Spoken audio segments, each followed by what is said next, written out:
स्वागत है आप सभी का एक बार फिर से ज्योग्राफी विद रहमान सर के यूट्यूब चैनल पर। आज हम देखने जा रहे हैं मानव भूगोल 2023 का संभावित प्रश्न पत्र बीए सेकेंड ईयर का। इस प्रश्न पत्र में आपको 3 घंटे का टाइम मिलेगा और 75 नंबर का रहेगा ये। तो इसमें से आपको मैंने जो प्रश्न दिए हैं 15 से 16 प्रश्न दिए हैं। आपको कुल मिला के प्रश्न 4 से 5 ही प्रश्न करने होते हैं परीक्षा में।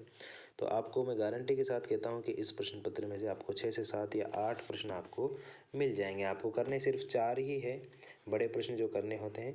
तो आप इस प्रश्न पत्र को अच्छे से हल कर लीजिएगा पहले, उसके बाद आपको आसानी हो जाएगी। प्रश्न नंबर 1 है, विश्व के मानचित्र में किन्हीं 5 को दर्शाइए और निम्न में से किन्हीं 5 के संक्षिप्त उत्तर दीजिए। तो विश्व का मानचित्र दिया होगा, उसमें आपको कोई भी पर्वत, पठार, नदी, मैदान, घास का मैदान या फिर इसके अलावा आपको कोई जल संधि या कोई शहर का नाम इस तरीके से पूछेगा तो आप बता दीजिएगा। प्लेलिस्ट मैंने दे रखी है डिस्क्रिप्शन में के, तो आप वहाँ से देख सकते हैं। मैंने 4-5 क्लासें ली थी और 4-5 क्लासों का आप देख लीजिएगा, वहाँ से आपका काम बन जाएगा।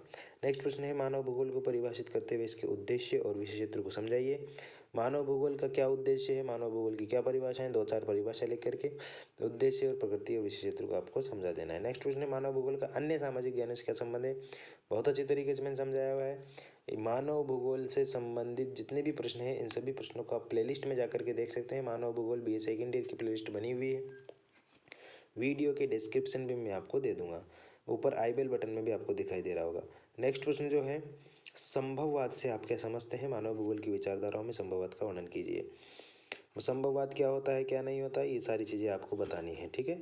इसके अलावा आप नियम नियतिवाद और नियतिवाद को भी पढ़ के जाना, ताकि वहाँ से भी प्रश्न गलत नहीं हो।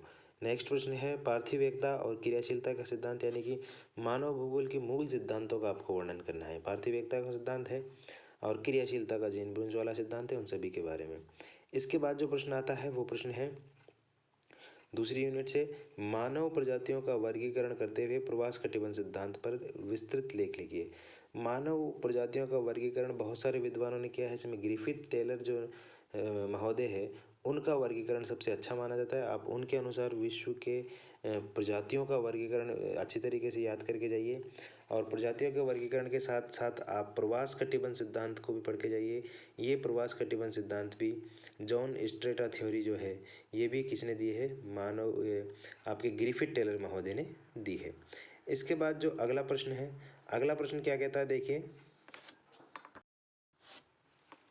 एस्किमो जनजाति या मसाई पशुचारक जनजाति जो है इसके आवास, अर्थव्यवस्था और सामाजिक स्थिति का वर्णन करना है। तो आपकी जो ये प्रजाति है एस्किमो जनजाति और मसाई जनजातियाँ जो है इन जनजातियों के बारे में आपको वर्णन करना है। पिछली बार बुशमैन जनजाति और नागा जनजाति के बारे में पूछा गया है। नेक्स्ट प्रश्न, नगरीकरण से आप क्या समझते हैं। नगरीकरण के प्रमुख प्रभाव और उसके सुझावों का समस्याओं का सुझाव दीजिए।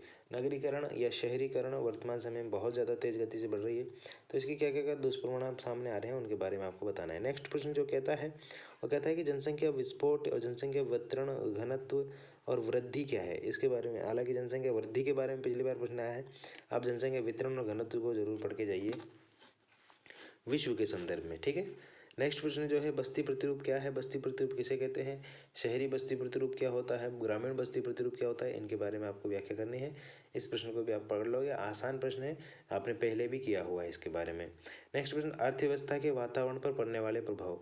ये प्रश्न इंपॉर्टेंट बन जाता है, इस प्रश्न को आप अच्छे तरीके से याद करके जाना, क्योंकि ये समकालीन समसामयिक प्रश्न है, ठीक है।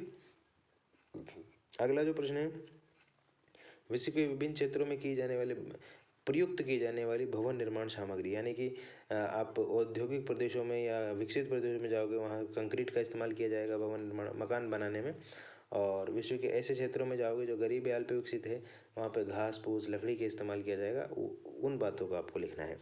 अगला जो प्रश्न है वो कहता है कि स्थानांतरण यानी कि प्रवास से आपका क्या अभिप्राय है, प्रवास के कारण प्रभाव का उल्लेख कीजिए।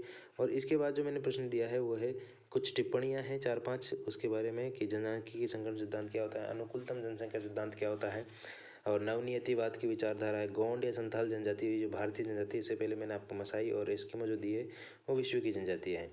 ब्रुंस के अनुसार मानव भूगोल के तथ्य पिछली बार हंटिंगटन के पूछे गए और भारत की जनसंख्या संसाधन प्रदेश। उम्मीद है आपको इस प्रश्न में से कई सारे प्रश्न मिलेंगे और आप परीक्षा में अच्छे नंबर लेकर के आएंगे।